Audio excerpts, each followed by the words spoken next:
మనలో ఉండే డైటర్స్లో చాలామందికి వచ్చే సందేహం, మీకు ఇప్పుడు షుగర్ వచ్చింది, షుగర్ రాగానే సరే రామకృష్ణ గారు హైదరాబాద్లో ఉన్నారు కదా, ఆయనే కలిసి డైరెక్ట్ ఆయన ఆధ్వర్యం తీసుకుందామని వస్తారు. మీరు ఇక్కడ రాగానే ఏం చేస్తామంటే మామూలుగా షుగర్కి ఒక 4-5 సప్లిమెంటేషన్స్ జనరల్ సరిపోతాయి.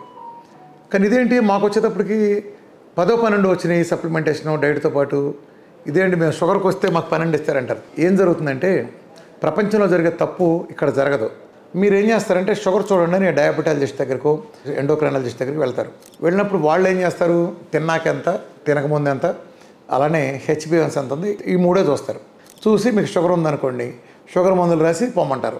వాళ్ళకి మీ ఫ్యాటీ లివర్ ఎంత ఉందో వాళ్ళకి అనవసరం, మీకు థైరాయిడ్ ఉండొచ్చు వాళ్ళకి అనవసరం, అలానే మీకు స్ప్లీనోమెగాలి ఉండొచ్చు వాళ్ళకి అనవసరం, మీ డి విటమిన్ 5 ఉండొచ్చు వాళ్ళకి అనవసరం. మీరు డయాబెటీస్ తగ్గించే ప్రాసెస్లో భాగంగా చాలా తక్కువ మీ డి విటమిన్ మెరుగుపడాలి, బాగా హైలో ఉన్న మీ B12 నార్మల్ రేంజ్కి రావాలి, మీకు గాల్బ్లాడర్లో ఉండే స్టోన్స్ కరగాలి, కిడ్నీలో ఉండే రాళ్ళు పోవాలి, అట్లనే ఇన్ఫెక్షన్ హై స్థాయిలో ఉండే ఈఎస్ఆర్లో సిఆర్పిలో నార్మల్కి రావాలి. సేమ్ టైం థైరాయిడ్ కనుకుంటే అది హష్మోటోస్ అయినా మామూలుదైనా అవి నార్మల్కి రావాలి. ప్రతి రిపోర్ట్ ఐరన్ దగ్గర నుంచి మీకు ప్రతి ఐటెంలో కూడా మీరు రికవర్ అవ్వాలి కదా, అలానే చేస్తాం. అందుకనే మనం సక్సెస్ అయింది.